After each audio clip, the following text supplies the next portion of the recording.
நீலகிரி மாவட்டம் கூடலூரில் போக்சோ வழக்கில் கைது செய்யப்பட்ட இளைஞர் தனது நெஞ்சில் கஞ்சா செடி மற்றும் காதலியின் பெயரை பச்சை குத்தி இருந்தது கண்டு போலீசார் அதிர்ச்சி அடைந்தனர்.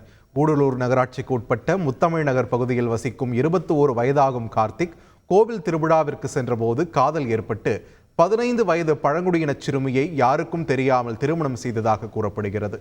சிறுமி கர்ப்பமான நிலையில் கூடலூரில் உள்ள ஆரம்ப சுகாதார நிலையத்திற்கு அழைத்துச் சென்றபோது சிறுமிக்கு 15 வயது ஆகிறது என்பது உறுதியானது. இதுகுறித்து சமூக குழந்தைகள் நல பாதுகாப்பு மையத்திற்கு ஊழியர்கள் தகவல் கொடுத்தனர். பின்னர் புகாரின் பேரில் இளைஞர் கார்த்திக்கை போலீசார் காவல் நிலையத்திற்கு அழைத்து வந்து விசாரித்தனர்.